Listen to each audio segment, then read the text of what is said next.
తీసుకొని వచ్చారు ఈ పాలసీలో. ఇందులో భాగంగా ప్రైవేట్ వ్యక్తులు ల్యాండ్ పూలింగ్ చేసుకొని అలాట్మెంట్స్ కూడా వాళ్లే చేసుకునే విధంగా ఈ పాలసీని తీసుకురావడం జరిగింది. ఇది ఆంధ్రప్రదేశ్లో తప్పితే మన భారతదేశంలో ఎక్కడా లేదు.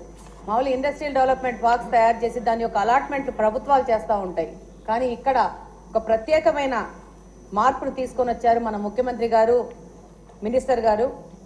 దీంట్లో భాగంగా ఎవరు ప్రైవేట్ వ్యక్తులు ల్యాండ్ పూల్ చేసుకుని పార్కులను డెవలప్ చేస్తారో వాళ్లే ఈ యొక్క ఇండస్ట్రియలిస్ట్కి కొత్తగా వచ్చి ఇంట్రెస్ట్ ఉన్న వాళ్ళకి వాళ్లే అలాట్మెంట్ చేసే విధంగా ఈ యొక్క పాలసీని తీసుకురావడం జరిగింది.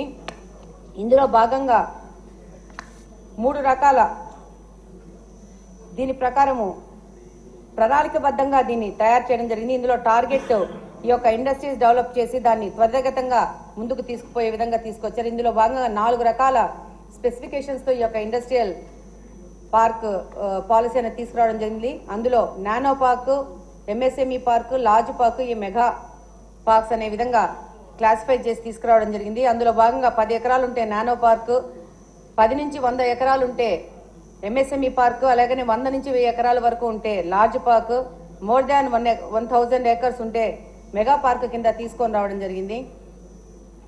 ఇందులో భాగంగా ఆల్రెడీ ఉన్న పార్కులను కూడా వాటిని నిర్లక్ష్యం చేయకుండా గత ప్రభుత్వము ఆల్రెడీ ఉన్న పార్కుల్ని వదిలేసేసి వాటిని అన్డెవలప్డ్ స్టేజ్లో వదిలేసింది. అలా కాకుండా వాటిని కూడా అనుసంధానించి వాటిని కూడా ముందుకు తీసుకుపోవాల్సిన విధంగా ఈ యొక్క పాలసీ ఉంది. అలాగనే ముందు యొక్క చాలా ఈ పాలసీ ఎంత ఫ్లెక్సిబుల్గా ఉందంటే అన్ని తరగతుల్లో అన్ని చోట్ల వాళ్ళని ఉత్సాహవంతమైన వాళ్ళని ఈ యొక్క ఇండస్ట్రియల్ పార్కులు పెట్టుకోవడానికి అన్ని స్టేజెస్ లో కూడా వాళ్ళకి సరళీకృతం చేసినారు. అందులో భాగంగా ఒక వరల్డ్ క్లాస్ ఇన్ఫ్రాస్ట్రక్చర్ కన్స్ట్రక్ట్ అయ్యే విధంగా ఈ పార్కుల్ని తయారు చేసే విధంగా ప్రభుత్వం ముందుకెళ్తా ఉంది.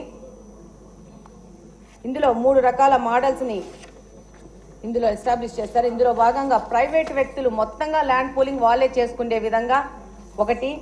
రెండవ దాంట్లో ప్రైవేట్ వ్యక్తులు గవర్నమెంట్ కంబైన్డ్ గా చేసుకుని యొక్క ఇండస్ట్రియల్ పార్క్ ను ముందుకు తీసుకునే విధంగా దీంట్లో ఈ యొక్క ప్రైవేట్ వ్యక్తులు ల్యాండ్ పూల్ చేసుకొని ల్యాండ్ అక్వైర్ చేసుకున్నాక అక్కడ ఎక్కడన్నా దగ్గరలో కొంచెం ప్రైవేట్ ల్యాండ్, డీకేటెడ్ ల్యాండ్ ఏదన్నా ఉంటే దానికి ప్రభుత్వము వాళ్ళకి సహకరించి ఆ యొక్క పార్కులు ఏర్పడే విధంగా ముందుకెళ్లే విధంగా ప్రభుత్వం కూడా అందులో భాగస్వామ్యం అవుతుంది.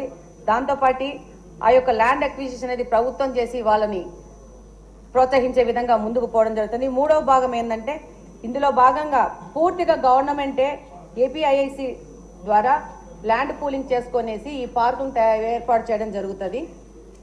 అధ్యక్ష, ఇందులో ప్రాపర్గా ఇండస్ట్రీ పార్క్స్ కోసం సంబంధించిన బిల్డింగులు కట్టడం కానీ, ఇన్ఫ్రాస్ట్రక్చర్ కానీ, నాలాల ఏర్పాటు కానీ, కరెంట్ ఫెసిలిటీస్ కానీ వీటన్నిటి ఎగ్జిక్యూషన్ ప్రభుత్వం చేసే విధంగా వీటిని వరల్డ్ క్లాస్ ఫెసిలిటీస్ తో తయారు చేసే విధంగా ఎగ్జిక్యూషన్ ఉంటుందని ఈ పాలసీ తెలియజేస్తా ఉంది.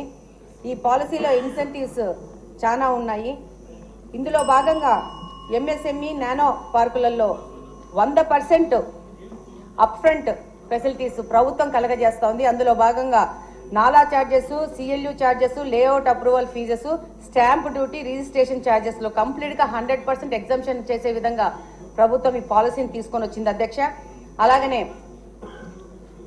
మైల్ స్టోన్ బేస్డ్ ఇన్సెంటివ్స్ లో భాగంగా ఈ యొక్క నానో అండ్ ఎంఎస్ఎంఈ పార్కులలో దగ్గరగా 5 లక్షల వరకు సబ్సిడీ ఇచ్చే విధంగా ప్రభుత్వం ఈ పాలసీని తీసుకొని వచ్చింది.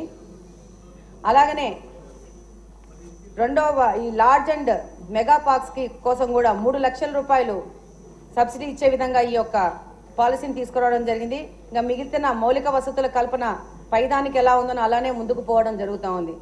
అలాగనే అధ్యక్ష, దీంట్లో భాగంగా స్పెసిఫిక్ సెక్టార్ పార్క్స్ కూడా దీంట్లో ఏర్పాటు చేయడం జరుగుతుంది. అందులో భాగంగా biotechnology park, pharmaceutical park, electronic vehicle సంబంధించినది, సెమీ కండక్టర్ లాంటి అనేక ఇండస్ట్రీస్ ఇందులో వచ్చే విధంగా ఈ యొక్క పార్కుల్ని జాతీయ స్థాయిలో డెవలప్ చేసే విధంగా ఈ పాలసీని తీసుకురావడం జరిగింది. అలాగనే ఇందులో ఏదైనా పార్కును డెవలప్ చేసినప్పుడు అక్కడ ఈ ఎంత ట్రాన్స్పరెంట్ గా ఈ పాలసీని ఏర్పాటు చేయడం జరిగిందంటే ఈ యొక్క కరెంట్ కానీ, వాటర్ ఫెసిలిటీ కానీ, రోడ్డు ఫెసిలిటీ కానీ ఎవరికి దగ్గరగా ఉంటుందో, ఏ ఒక్క ఉత్సాహపరుడు వచ్చేసి దాన్ని ఇండస్ట్రీ పార్క్ తయారు చేసుకోవాలనుకున్నప్పుడు వాళ్ళకి ఫస్ట్ ప్రయారిటీ ఇచ్చే విధంగా ఈ యొక్క పాలసీ అనేది తయారు చేయడం జరిగింది. ట్రాన్స్పరెంట్ గా ప్రతి ఒక్క ఉత్సాహపరుడు ఈ యొక్క పార్క్ డెవలప్మెంట్ కి వచ్చే విధంగా, ప్రైవేట్ వ్యక్తులకు ప్రోత్సహించే విధంగా ఈ యొక్క పాలసీని తీసుకురావడం జరిగింది. అలాగనే ఈ పాలసీలో పర్మిషన్స్ కోసము IALA స్టేటస్ ద్వారా వీటినన్నిటిని దాని కిందకి తీసుకొచ్చి సింగిల్ విండో ఫెసిలిటీ ద్వారా ఈ పార్కులను డెవలప్మెంట్ కు అవకాశం కల్పిస్తుంది. అంటే తొందరగా ఈ యొక్క పర్మిషన్స్ కోసము సమయం వృధా కాకుండా ఈ యొక్క తొందరగా ఈ యొక్క గ్రోత్ అనేది, ఇండస్ట్రియల్ డెవలప్మెంట్ జరిగే విధంగా ఈ యొక్క పాలసీని తీసుకురావడం జరిగింది. అన్ని పర్మిషన్లను IPICDA కూడా కిందికి తీసుకొని వచ్చేసేసి ఈ ఫీజులు అన్ని వాళ్ళకి రాయితీలు